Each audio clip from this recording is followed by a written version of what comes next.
And we would like to return to our top story at this hour regarding those 12 boys who are trapped in that cave in Thailand. We know that that rescuers still trying to work out how to get the group out, and we have some expert analysis on that effort. We are joined by Reymenants, a diving expert who is part of the team assisting the rescue effort. And we thank you so much for taking the time to speak with us this morning.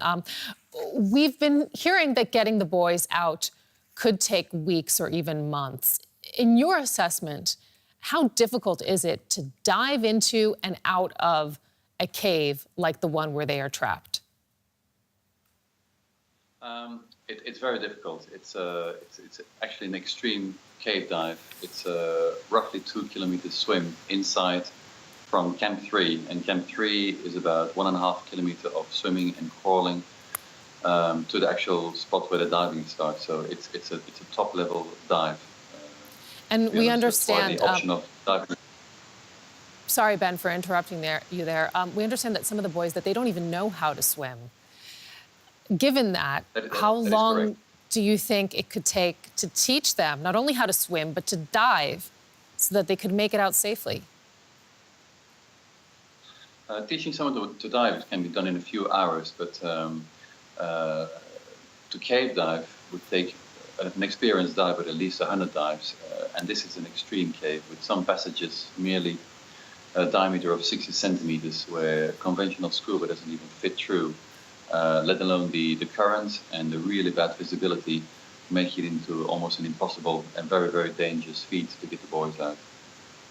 We've heard that another option has been presented, sort of the waited out option, that they would just stay in this cave until the monsoon season is over. But, you know, on the flip side, the forecast is calling for more heavy monsoon rains.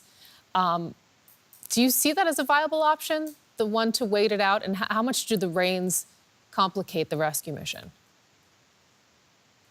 Reymenants, today it was going to rain really, really hard. They were expecting the cave would flood, but it didn't come. They came with heavier pumps, so they're still attempting to empty the cave so they could literally float the boys out with life jackets. Would be the safest option. But now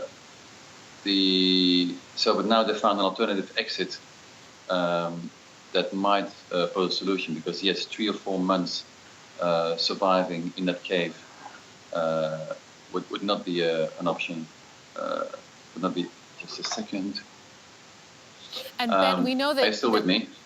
We're still here with you. We know that you've been there at the scene, and so we'd just like to ask for your assessment, because, you know, presumably you've seen the rescuers, perhaps you've had interaction with the family even. What do you make of the general mood there? Well, first of all, it was very depressing because we were not advancing at all. We were going really, really slow in strong currents and literally zero visibility. But then there was a bit of a gap in the rain, and we actually moved quite fast then. We were taking turns with the British team, laying fixed lines to the room where the kids were. And then, of course, 2 days ago, we actually found the kids.